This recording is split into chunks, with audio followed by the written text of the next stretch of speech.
So I pulled all the spark plugs out. This is what they're supposed to look like. Nice gap. One of them, however,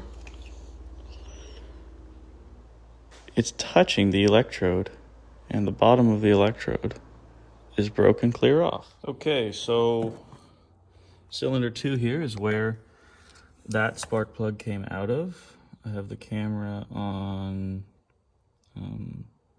sideways frame right now. So we're gonna look in there and see what we can find. So there's are the valves. Damn.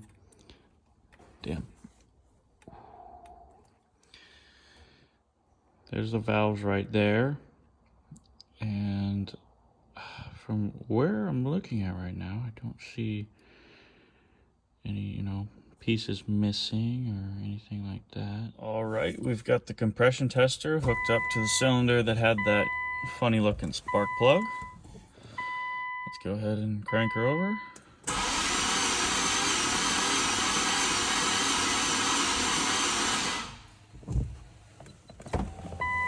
Okay, let's look at it. Oh boy. And results say, well, I clicked the button on accident, but it was about 30 PSI. So that is no good. We're taking off the headlights now. I think the game plan right here is going to be to take off everything from, the radiator forward. So we're just looking at the engine right here with its serpentine belt and stuff, and then we will start taking off all the surrounding parts, decoupling it from the transmission to pull it out, or pulling out with the transmission. I'm not sure yet, whichever is going to be easiest, but this is the progress so far. We are going to look at the block before we decide to buy a new engine for this car, and then you guys will see that when it happens. All right, guys, so we've made some more progress on the Q. We got this front radiator support out, of course, which is over here, actually. It comes out as one whole unit with the radiator, condenser, extra oil coolers, etc. And then there's a water pump right here that is an electric external water pump. And I believe that is only applicable to the RedSport. So yeah, if you have a RedSport, that's where your extra water pump is. And there's not too much information out there on the internet about the RedSports, doing engine swaps on the RedSport, which I know it is the same block as the normal 3.0 turbo. So there's that. But I just wanted to get on here and make some content for the RedSport, because as I was doing this job, there's really not much. There's a couple videos of the normal 3.0 turbos, but also they use lifts in their engine swap procedures. So I'm going to tell you guys how to do this without a lift. If you don't have a lift at home, just have jack stands. So you're going to need to take the wheel carrier. I took the wheel carrier completely out. Some people leave it hanging here. But the main part is that you need to get this CV axle out so that it can drop with the whole subframe, and disconnect the shock. I did it right here, so the thing will just drop down, and then of course your steering tie rod needs to come out. We've got everything disconnected up top, AC line off. This harness is fine, it can stay here as long as you disconnect the main harness from right here, because it crosses through here. So yeah, leave that off, and then that goes up to the fuse box. And then the DME is nice because it's right here. You disconnect all that, lay it over here. I have it zip tied. Some people said you have to remove the battery, or, remove the battery, but you actually don't. If I could find so this is actually your positive terminal cable that runs right through here, and that's what this little boot is. So you can undo that and pull it straight out and just leave alone that, because you don't need to touch anything from there. Got your fuel line here, comes off easy. Evap back here, pull that off. There is a coolant hose down there. You won't be able to see it, but there is a coolant hose down there. You have to disconnect because it goes to the heater core, I believe. And then there's another one right here. You gotta take that off. There's a ground somewhere around here. I think, yeah, right here. There's a ground that's just the nut that it was on, but the ground goes right there. So yeah, we got the front torn apart. This thing is actually really close to being ready to drop.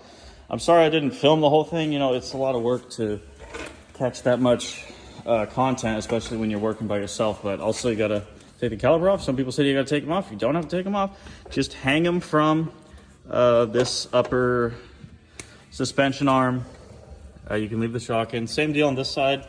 Disconnect that. CV axle's got to come out. Tie rod. And then that is pretty much all you need to do on the front. Like I said, I mean, I could tell you how to take these things off, but honestly, guys, if you can't see what I took off and take it off yourself, you shouldn't attempt an engine swap on this kind of car. That's just the truth. So I'm telling you what you need to take off to get the engine out, and then you should be able to look at those things and figure out how to take them off. Of course, I'd like to make content in the future where I video the whole thing. But that's all there is up top, guys. So you got to get underneath the car for the rest of the stuff. There's a big brace that goes from side to side on the chassis. That's laying on the ground right there in front of the front bumper. And then back here, let's see, up in here is where the steering column comes out. Okay, so let's get a better view for you guys. Right here, that is where your steering linkage actually goes to the steering rack. Some people say you have to take the steering rack off to remove the engine on this car. Not true. Just there's a bolt right here and it's keyed, so you're not going to mess it up when you take that out. And then it comes out as one assembly and the rest of it's just hanging up there. So it's very easy to put back on once you put the new motor in the car. Super easy. As far as the transmission goes, I've found the easiest way to do this is to take out the transmission with the engine. This car is kind of designed to go out as a full drivetrain removal, but you'll need to disconnect the exhaust right here. Some people say you have to remove the exhaust. Not true. Just unbolt it here, okay, and here, like I showed you. And then you need to remove, of course, the drive shaft from where it mates up to the transfer case right here, the transmission transfer case, whatever you want to call it. And then up here is your steering linkage, okay? So I have it zip tied down right now, but this goes up into this, and then this little nut I'm turning goes exactly where you see right there. Okay, so that's pretty much everything you need to do under the car to get this job done. And I'm going to show you how, because if you just take off those exhaust bolts, guys, it's not going to work when you drop it down, which we'll do later on in this video. Exhaust away, so yeah, you can see here, this is not factory exhaust. These are valved mufflers off of a T-joint right here with vacuum lines, and that opens and closes the valve, so it either goes through the mufflers or not through the mufflers. But anyways, there is a hanger up here, and there's another one here. I just unbolted them, okay, so then the exhaust can hang. And then you can leave it on the hangers right here. That's totally fine. There's one on both sides right here. And you just need to pull the exhaust back just like that, okay? And it'll come out of those down pipes at the other end. And so that's really it. Yeah, that's really it as far as what you need to do to prepare this motor to be dropped out. And then later on, we're going to show you how to actually get this engine out without a lift, just having the car on jack stands. You will need to either get creative or buy a hydraulic lift cart like I'm going to have very shortly. And yeah. That's pretty much it. We'll show you how to get this baby out, and then, like I said, drivetrain, transmission, everything comes out with it. So we'll lower it down. We're going to pull the whole thing out, and then you'll have a nice working area right here where you can disconnect it off the motor mounts, use your cherry picker, get it off the subframe, and then drop the new one on, of course, bolt it up to the subframe, do all your accessories, everything you need to do, and then it'll go in the same way. Guys, it's just going to be whole drivetrain back in, slide it in, okay? And then we're gonna jack it up with our hydraulic lift cart, line everything up, put the subframe bolts back in, connect everything that we disconnected prior. So that's it. But yeah, if I run into any discrepancies between the RedSport and the normal 3.0, I'm gonna absolutely make sure to point those out to you guys, because like I said, when I was starting this job, there was hardly any content on the RedSport. I know they have that extra water pump in the front, so obviously the wiring harness is a little different. The turbos on the RedSport are apparently the same as the other ones, but they have a digital speed sensor on them. So once we get the engine out, I'll show that to you guys if you're doing a RedSport. So that way you make sure if you get a non-RedSport engine, which you absolutely can do, that you know where to run that, that harness again, so that you have the speed sensor and your car doesn't throw a fault code. But that's it for now. And yeah, this video will pick back up again now. All right, guys, so we got the transmission mount out. That goes right here, connects to the body. We got a jack holding it up in the meantime. If you want to attempt this on jack stands, you're going to need to, like I said, get creative or get something like this. So this is a cart that can do 1,100 pounds, and we're going to drop it down with this after we get the subframe bolts out. So we have to take these two off, which I just did. We'll have this one here. This is connected to the subframe, so you don't need to take the bolt off of that. And there's one right here. And then same thing on the other side. And I believe there's one right here, yes. And I'll let you know if I find any more. But yeah, that's how it's going for now. All right, guys, so we got all those subframe bolts out. As you can see, the car is actually, the engine is actually out of the car. Those are the locator pins. I lowered it just a little bit because I'm still buttoning up, trying to see, what else I need to get to before I fully take this thing down. I did notice there's a line right here.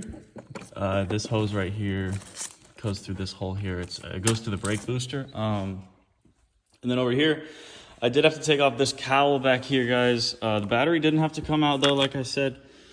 I had to take off this cowl because there's this main harness right here that comes through here, back into here, and plugs in right here. Okay, so you're gonna need to take that out, and then just throw that over the engine. And then, so far, that's the only things I've found that it's got caught up on. So with that being said, I'm gonna continue to lower it down a little bit. I do have that jack under the transmission still. And if you're doing this method, guys, I'd recommend you keep this here because it's actually holding quite a bit of weight right now.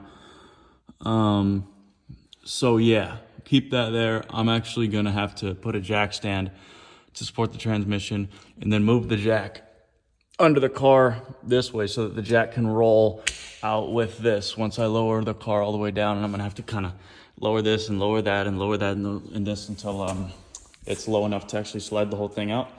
But yeah, so that's what we're gonna do now. All right, guys, so as you can see here, we've finally got the engine and transmission out of the car.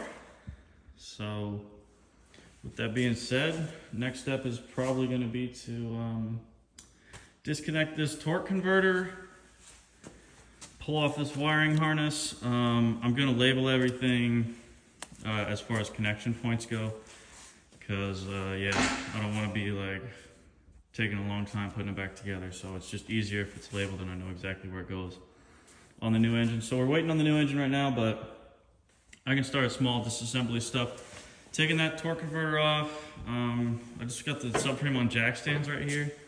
So that's probably gonna be the best way to do this, because I got the cart freed up now so that I can put it under the transmission. When I decouple that, I can pull that out with the cart. And then I'll bring over my cherry picker. We'll disconnect those motor mounts and we'll get this thing off of the subframe. We're gonna set it aside somewhere where we can pick it apart and transfer everything onto the new engine that we need to, because this engine is a RedSport, like I said. So the engine I'm getting is not out of a RedSport, but like I said, they are the same block. So I'm gonna teach you guys everything that you gotta transfer over if you're doing this on a RedSport and don't wanna pay RedSport money for an engine. Because like I said, they are the same. There's just key differences. So we're gonna pull these turbos off, make sure they're still good to put on the new engine. If not, the new engine does come with turbos. The RedSport turbos are different though, I believe, but somebody told me that the speed sensor, which is the only difference, the same size turbo, but these have an electronic speed sensor for the turbo. Someone basically told me that the hole for the speed sensor exists on the non-RedSport turbos, so you can just actually put that speed sensor on non-RedSport turbos and then make them RedSport turbos. So we're gonna see if that is actually true once we get the new engine with those turbos, because if so, that might be a game changer, because I've heard bad things about these VR30 turbos, and if we could get those turbos off of that engine, which have lower miles, then that would be overall better for this rebuild. But with that being said, yeah, that's where I'll leave it for now, and I'll update you with anything else. All right, guys, it's been a while since I filmed, but we got the new engine in. 50,000 mile junkyard motor. It's from the East Coast. That's why you're seeing all this salt debris on it. Because they salt their roads there in the wintertime, which we do not do on the West Coast, thank goodness, because it creates a rusty mess. But yeah, basically we're just transferring everything over right now. I've got the, this is the RedSport motor that came out of the car, and then this is the non-RedSport motor that's going to go in the car. So I've already transferred over the wiring harness. That's what you see here with everything labeled, but I wanted to quickly note, before I go too much further, some differences that I have found, and that is the fuel rail pressure sensor, I believe, this guy. It has a different plug than the non-RedSport engine, and this could be a difference of years or simply RedSport, non-RedSport, but this sensor is that guy right there, so obviously they're actually a little bit different. So I'm going to swap over those because it is the same fuel rail at the end of the day, because this is what the harness requires. So we're going to put this in. Also, we've noticed on the turbos that there is the RedSport speed sensor right here, and on the other turbos, non-RedSport turbos, that part does not exist. So that is a problem, and there is not an area to plug in the speed sensor like somebody was saying online. So that is false, but that's why we're doing this, to let you guys know what you need to do when you do this job, because there's not enough information out there, like I said. But the turbo housing comes apart right here all the way around. So what I think we're going to do is separate the turbo housing and put the front part of the housing from the RedSport onto these turbos, since this turbo is blown. Otherwise, I would just swap the RedSport turbos completely onto this engine, but this one is blown, okay? So I want to just swap the front housing that holds that speed sensor and the wastegate onto these on both sides, so that we have that working, and then it works with our original harness. Also, alternator on the RedSport is bigger. You're going to need to transfer that over. From what I can tell, the oil pans are also a little bit different design, which we're going to be swapping over as well, because I actually bought an engine with a damaged oil pan. It didn't happen in the accident that this car was pulled from. It happened in their yard with the forklift. So we got a even better deal on that engine because of that, and we have to swap this over anyway. So we're going to swap the upper oil pan, and I'll get to that later. But for now, those are the only differences that I've found. So yeah, we're going to keep chugging along here. All right, guys, so we're making some progress with the turbos here. Like I said, the RedSport engine has a speed sensor in the turbo that is different than the regular VR30 models. So if you're doing this on a RedSport, this applies to you. This engine, they actually left the turbos on for me, which is nice. And so what I was able to do is actually use, because one of my RedSport turbos on the passenger side was blown. So what I was able to do is use these turbos, since they're lower mileage, and I swapped the front housing off. And I'll show you exactly what I did, but it involves just these 5 bolts around the front of the housing. Where the wastegate sits, you'll decouple this C-clip, and then you'll take those bolts off, and this front housing will literally just slide right off, and you can put the RedSport front housing on. It's very simple to do. This also applies to you if you want to buy some used turbos or aftermarket turbos. You don't need to go out and buy RedSport turbos. You can just put your RedSport front housing on, because that's the only difference in the turbo is this sensor right here that's in the front housing. It's a speed sensor. Now, over here, I can show you exactly what I did. So this is the old housing on the other one, and I've already put together the turbos, so you won't see exactly what I'm talking about, but there's a little black dot right here, and that's where that speed sensor comes through right here. Like I said, the regular VR30 turbos don't have those, so yeah, I took those apart. This is what it looks like. There's a little O-ring in there. I didn't replace it. It might be a good idea to do that, but I think it'll be just fine. So that's that, and then this is that driver's side turbo for the new engine, and I've already swapped on the RedSport housing for the front of the housing. As you can see, it's got the speed sensor in it. You just take those 5 nuts off around there, slap that baby off like I said, and then slap your RedSport front housing on, and boom, you've got RedSport turbos. So that's really all you need to do. With that being said, I'm gonna get back to putting that other turbo on the other side. This one's all seated up.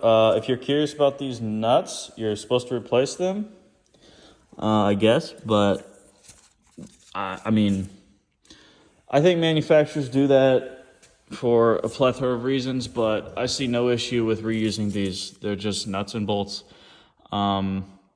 So the torque spec on these is 22 foot-pounds, I believe. The center stud is 11 foot-pounds, but that's already in the block torque to spec, so you don't need to worry about that. It's not going to come loose or anything.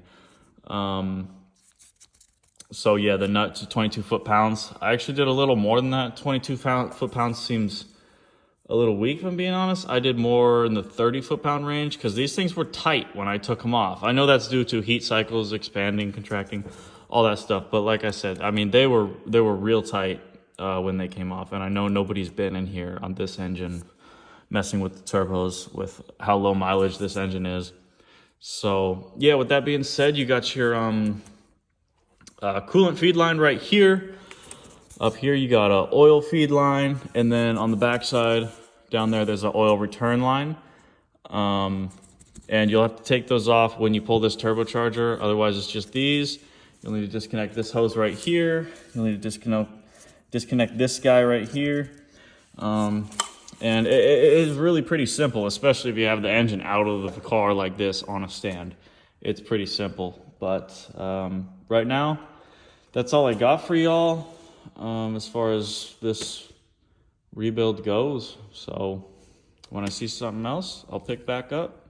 All right, guys, so we're back. We got the RedSport oil pan off the bad motor. The only key differences with the RedSport oil pan is this oil filter housing is a little bit different, because these lines right here actually go to the external oil cooler, which is only on the RedSport. And then you've got the front diff here if your car's all-wheel drive. That's attached to the oil pan, so this is just a fit. It fits into right here. And these 2 bolts right here go to the engine mount bracket, and then you've got 1 bolt here, 1 long one through here, and then you've got 3 bolts here that are on the back side of the diff. And then once you get all those out, you just kind of wiggle it out. And then the other side actually goes through the oil pan, this guy right here. And that's for the other CV axle. So yeah, with that being said, we're just cleaning off this whole surface right here so that we can put it on to the new motor, and then this motor will be a RedSport motor. So we're running into any issues here, I'll let you guys know. All right, so we're back with the RedSport. We got the trans mounted up with the cart. Like I said, this cart, man, it just helps everything go a lot faster. So we raised it up, made it to the engine, and it did take a while to line that up. I'm not gonna lie, it was a little bit of a pain, but we got it done. So right now, we're just waiting on these crush washers for the turbo. I'm gonna change these out because I did change the turbos on this engine, and we don't want any leaks there, or else that's an engine out job. So we're gonna go ahead and replace those. Right now, I'm working on this CV axle. All the bearings on this one are great, so we're just gonna change the CV boot because it was leaking. That's what we're doing now. The other one was not savable. The bearings kind of went everywhere, so we went ahead and replaced this with a brand new one, ensure that we don't have any issues there. Also, make sure to replace these crush washers where the trans line goes to, because you don't want to leak there. Just, you know, makes it harder when you get this back in the car, so you may as well do it now. As for the old engine, we tore into it and we found some pretty interesting stuff. Kid you not, this was like this when I found it. This bolt was not in there. This bolt is loose and it's bent, so it won't come out. This is how loose this bearing is, guys. This is unacceptable. I am actually super surprised that this engine started, and I actually drove the car into the garage. I trailered it to my house because it wouldn't start at the guy's house I bought it from. But it did drive under its own power into the garage, which is kind of amazing with this going on. Also, this connecting rod bolt was finger tight, which again, crazy. Otherwise, the other ones are good, and the cylinder wall is absolutely chipped pretty bad right there. And that's the piston that we know is had about 30 pounds of compression when we did the compression test there. Another thing, if you guys are curious about the upper oil pan, because I did swap my RedSport upper oil pan after I cleaned it all out, of course, made it new again onto that motor. This is where your center drive shaft goes through for the differential, and it's plastic through and through. I've never seen that before, but I'm sure they had their reasons for that. Hopefully we don't see a lot of issues coming out with that on these cars, but that's where we're at. Yeah, we'll pick back up. We did get the alternator mounted up. I don't know if I told you that already, and the AC compressor. So this thing's, and all the pulleys, new water pump as well. That's a good idea to do. So we can put the serpentine belt on soon with this guy. And like I said, once we get those turbo crush washers from Z1 Motorsports and they stop being super slow, the turbos will be mounted up, and then I can put the charge coolers on, and we're gonna put this thing back in the car. So I'm super excited for that. I think this video's been helpful to those of you who are gonna attempt this at home, because like I said, there's pretty much nothing for me to go off of out there. Just a couple videos that, you know, and they don't tell you the difference either. So if you have a RedSport, I really hope this is helpful to you. Or even if not, if you have a regular VR30 and you want to attempt this swap, or you know, attempt an engine replacement, then I think I've pretty much shown you everything that I can remember. All right, we're back with the Q50. We got the engine in. We did it the same way we pulled it out. We put it on this cart with a jack under the transmission, so we mated the transmission out here, as I showed you guys. And then we slid it in, and then you gotta line up those dowels, those locator pins right here, one right here, and one back there. And then this was a little bit of a pain to get sucked up in here. I ended up having to put a little extension into the shock to hold it, hold the control arm up so that this was at the right angle to get in there. And then you just put those two bolts in there, two nuts there, and one right in here. Yeah, right right there. And that's the same exact thing on the other side. All right, guys, we are about to do the first start. Just put oil in it. I have the front radiator support on. All these hoses connected. I really haven't like even put the clamps on because, like I said, I just want to make sure this thing runs before I go any further. The car's probably going to be very angry because I've got still so much stuff unplugged. But the actual engine harness to the DME and to the battery compartment back there is all plugged in, so really the car should start and run just fine, even though it's throwing a whole bunch of codes for everything that's unplugged. I believe we have everything here to start it up. So without further ado, let's start it up.